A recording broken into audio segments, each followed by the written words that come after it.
Welcome to another Raid Shadow Legends video. Today we have the Shadowkin overview faction crypt preparation video. So we're going to be going over everybody in the faction for the Shadowkins, since we're going to be having the Shadowkin faction crypt released here really soon, probably within the next week or two. So sometime in January, it's coming here real soon, like I said. So let's go over all the champs in the game. We've got a lot to go over.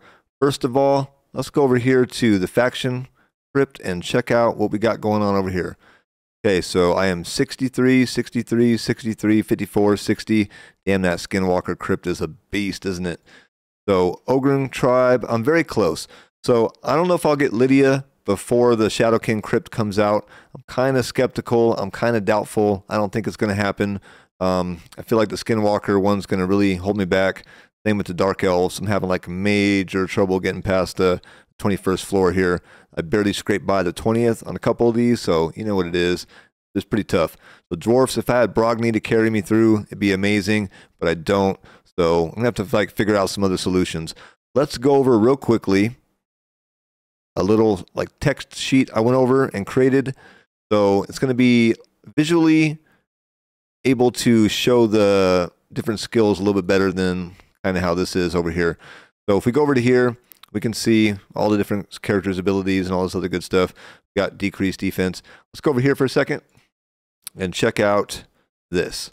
Okay, so this is going to be my preparation guide here. We have acronyms. We have ACC stands for accuracy, ATK stands for attack, CC stands for crowd control, DEF stands for defense, SPD stands for speed, TM is turn meter, and DPS, DD stands for damage dealers or damage per second. We have debuffers, buffers, healers, rezzers, buff strippers, block buffers, DPS, and damage dealers. So let's check out what I'm talking about here. We have a couple teams that I've already gotten all the faction crypt done for. We got Barbarian Team, High Elves Team, and Knights Revenant Team. Let's go over how the teams are built, because I would say that not every team is built the same way. Some factions can actually go through the crypts really fast, like the High Elves, for example, and others are really slow, like the Barbarian Team, for example, and the Ogre Team. So it kind of depends on the team makeup. I have a different team makeup for all of them, but you'll see some similarities between the different ones and some ones that are very common themed all the way through faction 21. So you don't need exactly all of these to get to 21, but when you want to knock out 21, you're going to need some similar setups to this. So, you know, maybe getting through floor 10, 14, you don't need this stuff, but 21, it's going to look pretty similar. And by that, I mean, you're going to need at least one healer resurrector, I think, for each one of your teams. That's kind of how it's working out. Someone's going to die. Someone's going to need to be healed up at some point. So you need at least one of those guys. DPS seems to be a pretty common theme. If you can't do damage, you can't win. That's pretty obvious. Okay, let's go over to the Barbarian Team. We got Ursaga, Alton, Farrakhan the Fat, Rorik, Wormbane, Skytouch Shaman. Now, the bane between that one was how I had Skytouch Shaman set up. If you have her built in some kind of set where she can regenerate some health, she'd be okay to get through it. But because I didn't, and I don't have Still the Drakes yet, I'm not like through, what is it, day 180 yet.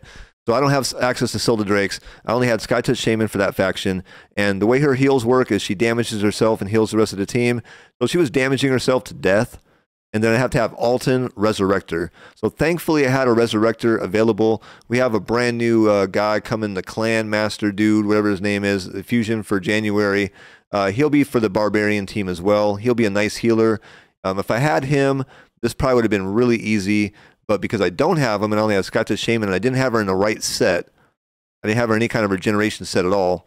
So she wasn't regenerating any HPs, basically. Because of that, it was a pretty hard one to beat. But we had mainly tanks, and some of those tanks function as DPS. We had access to very low buffs besides Skytouch Shaman. Okay, High Elf Team, way more damage from this team. Alexander the Sharpshooter's putting out major damage. Elenarl's putting out major damage. Royal Guard's putting out major damage. Burgess is pretty good tank, buffer, healer.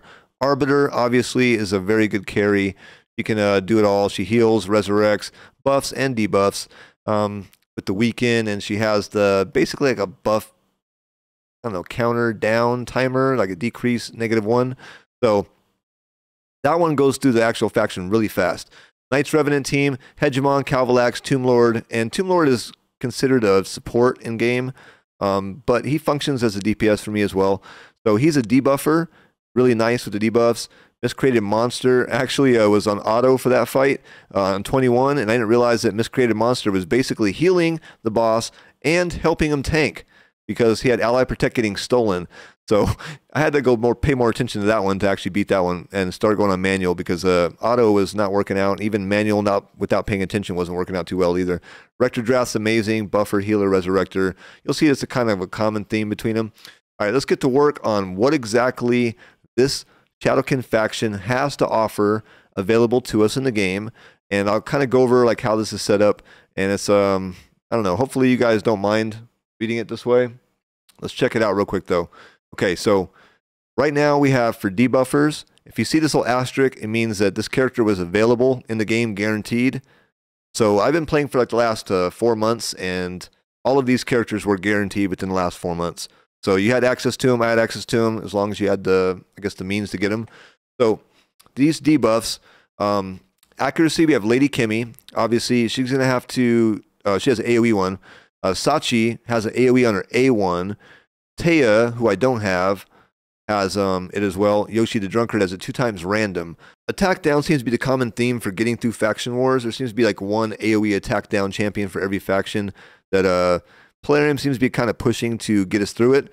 So Hotatsu is an AoE attack down. The brand new Masamoto also. Marauder, who's a rare, has an AoE as well.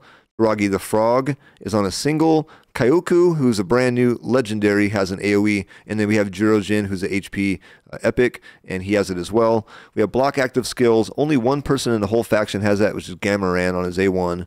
Block buffs. Chonaru has that on her A1. It's a single target. Lady Kimmy has it, AoE, it's conditional. Basically, it's conditional off the buff strip down here below. So if she strips at least one buff, she's going to put the block buffs on in its place. Block revive, Gamaran is targeted. Buff steal, Gamaran, Obero. So Gamaran can steal single, and Obero can steal all of them. Critical rate, damage, Sachi. It seems to be a pretty cool epic for this faction.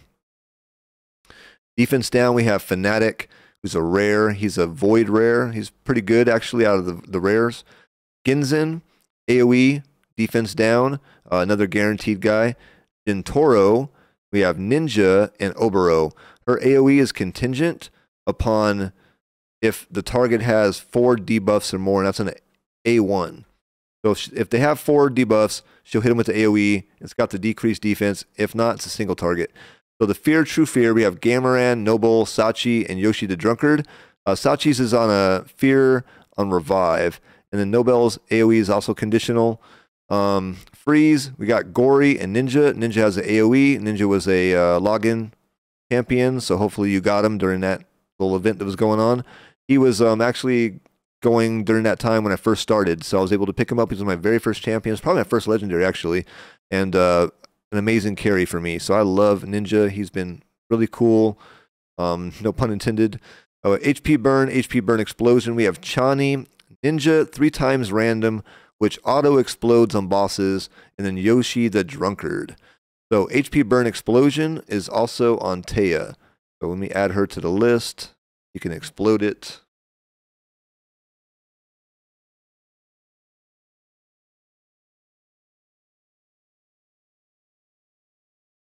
Next, we have heal reduction. Life Taker can do that. Taya as well. And then we have Leech, Hotatsu, Itinerant, which has that on his A1, as well as Hotatsu. And then we have Sachi, who has a single target as well. Poison, we have Assassin, Finchy with the 2 times. Infiltrator, who's uncommon, has 2 times 2.5%. Taya has a 3 times. And Taragi the Frog, his passive will put a 5% poison every single time he's attacked. We have poison sensitivity, poison explosion is Chani, and then also Taya as well for the for the poison explosion. My bad. Provoke. We got Berengiri, Jirojin, Marauder, Odachi, all on single targets, and then Taragi the Frog has an AoE provoke. So sleep, we have Vagabond, that's on the A1. That there. Then speed turn meter, we got Blood Mask, does 10%. Finchy, 3 times 15% turn meter. Itinerant, AoE, 15%. Gintoro can steal 100% turn meter. Lady Kimmy has a lot of different stuff going on. 15% single target on the A1. AoE, 15%. 5% turn meter reduction per debuff placed. Life Taker does negative 10 times turn meter per hit times 3. Then also negative 30% speed. Nobel, 20% per enemy under fear. Okay, stuns, we have Blood Mask, Barangiri, Yoshi the Drunkard. Barangiri does the AoE stun. Then transfer debuffs. Oboro is the only one in the faction that can do it. For weekend, we have... See if we can zoom in a little bit. Yeah, let's go. Let's zoom in. All right, hopefully this is a little easier to read. We zoomed in a little bit. Okay, so we have weekend, we have Assassin, Chonaru, which is a 3 times random attacks, Gintoro, and Kyoku on the A1. So for buffs, we have quite a few. Okay, so accuracy, Lady Kimmy can do AoE, Yoshi the Drunkard can do AoE. For ally protect, we have Kyoku and Taragi the Frog.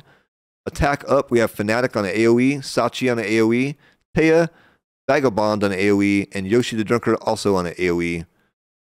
Block debuffs, we have Odachi, AoE, and a Rio Bone Spear, AoE, Void, Legendary. Buff spread, steel buffs, Gamaran.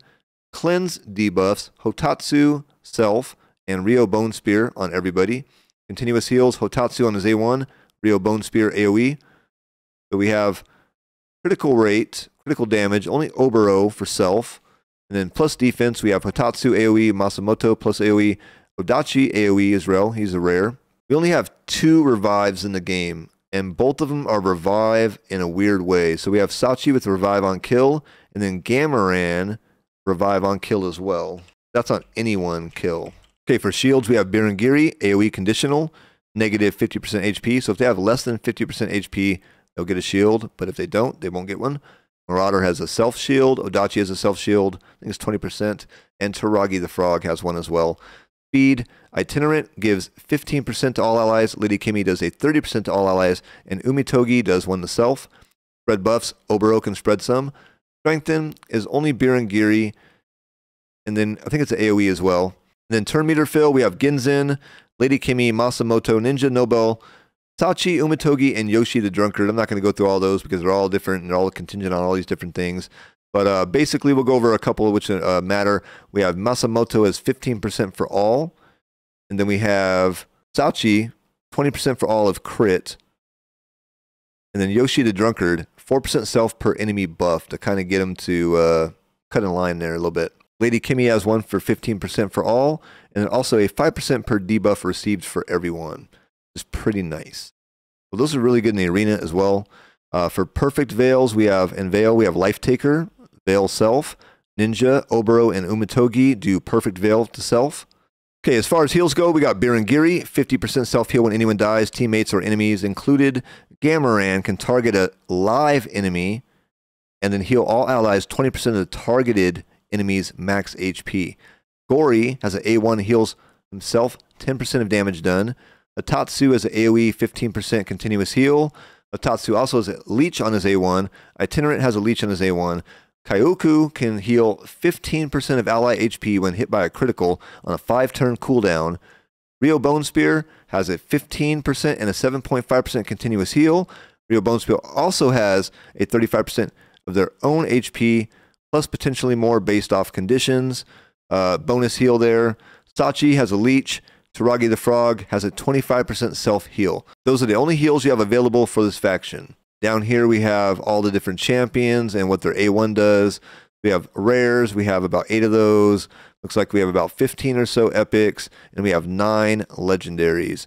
So as far as building a team goes, you're probably going to want like 3 DPS as usual. You're going to want some kind of heals, some kind of resurrector, and then some kind of debuffer or a buffer. And it could be one in the same person or someone who covers both, like a DPS who does a debuff and then a DPS who also does buffs. So we got a lot of different options as far as this stuff goes.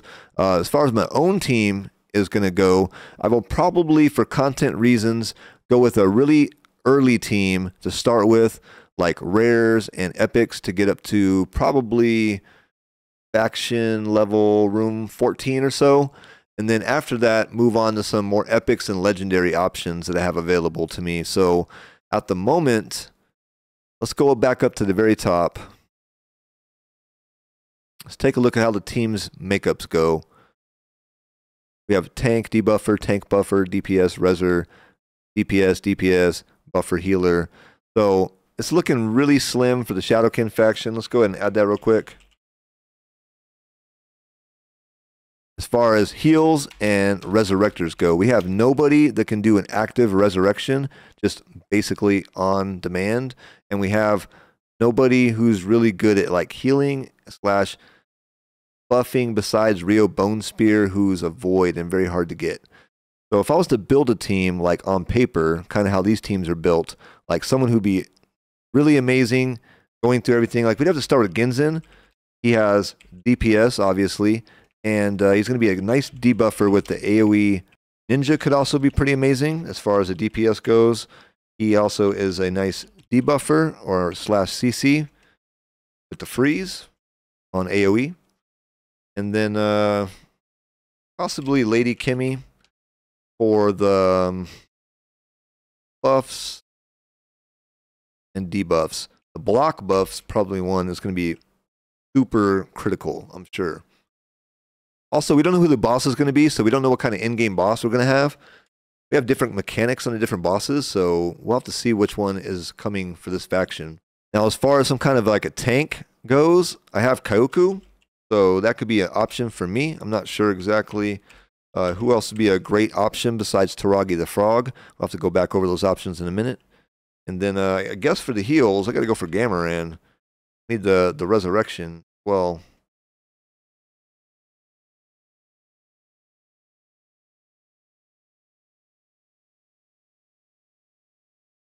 also has some kind of CC abilities with the fear.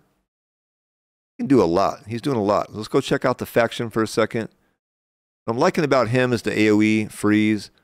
Obviously, this would be great for the boss as well. The HP burn. Lady Kimmy.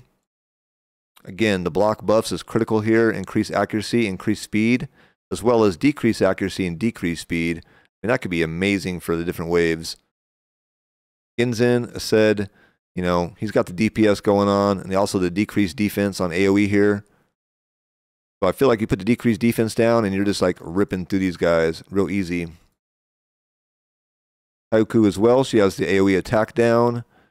HP burn if it's already on. Ally protection, block damage. I mean, that's going to be amazing right there. And plus a heal on the passive with increased defense buff. I mean, that's just crazy. Plus weaken. I mean, she's honestly maybe too good. She's amazing. Absolutely amazing kit. Okay, so I'm sorry I had Rio, but I don't. As far as the epic options go, let's go over some of the epic options real quick. Taragi could be a tank.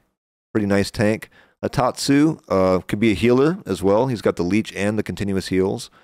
We have Sachi can be a resurrector if you need one, and you don't have somebody like Gamaran. Now, I'm going to be expecting some kind of resurrector coming to this faction soon because, like, this is a little bit ridiculous. We need somebody probably in the epic.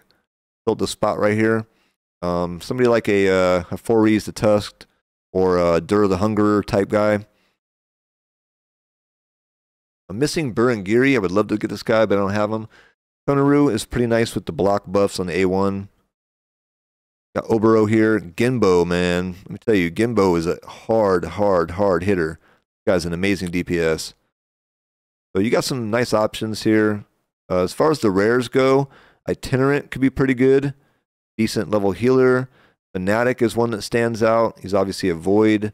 Those ones seem to be a little bit better than the average ones. Odachi could be a tank, low level tank. Life Taker's a nice DPS slash debuffer. So if I'm building like a low level team, someone like Itinerant, Odachi, Marauder. I think Marauder AoE provoke. Fnatic could all be some nice options. Then if I'm going with the epics, need to up it up a little bit.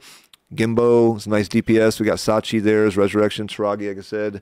Any of these guys can actually do a pretty decent job of DPS. Chani, Finchi, Chonaru. And then you got some of these debuffers like Masamoto, Otatsu. that's kind of the overview. It's kind of how it's going at the moment. Let's check out my guys real quick. Let me just quickly go over what kind of gear I got my different Shadowkins in. We got Ninja in the Relentless set with Perception. We got Lady Kimmy with Speed and Perception. We got Gamaran, Perception. We got Kyoku, a Guardian. So get her some kind of like little healing back and then let her tank with the block damage. Obero, we got Savage set. Chani has Reflex. Then we got Ginzan, need to rebuild into Relentless. And then Genbo over here, need to rebuild into Savage. We got Cruel as well. Otatsu, and he was an early level, like one of my very first characters I got. So he's in some low level gear at the moment. Kind of got rated by their characters. Otatsu, we got Relentless set. Taragi with the Shield set. Masamoto with Perception. Itinerant with Crit and Accuracy. Odachi with some Perception and Resilience. And Life Taker with, I think, the only person I'm using this set on. Kind of crazy. So the Curse set is the only character I think we got on a Life Taker. It's crazy. All right, so Jirojin is using, we got Savage on him. What? Okay. I think I want to try out his single target damage and see if he could like do some damage. Sachi is over here with Perception. And then we got Chonaru, yet to be built. Gory, and then probably get Fnatic some clothes over here as well. So maybe even use Infiltrator. We'll see about that. So I'm pretty excited for the Shadowkins either way, whether I get to Lydia or not before they drop. I can't wait. So I'm looking forward to beating that and, you know, uploading some more content. So I hope you guys enjoyed the video. Hope you guys are having a great day. I'll see you guys in the next one. You guys take it easy. Peace.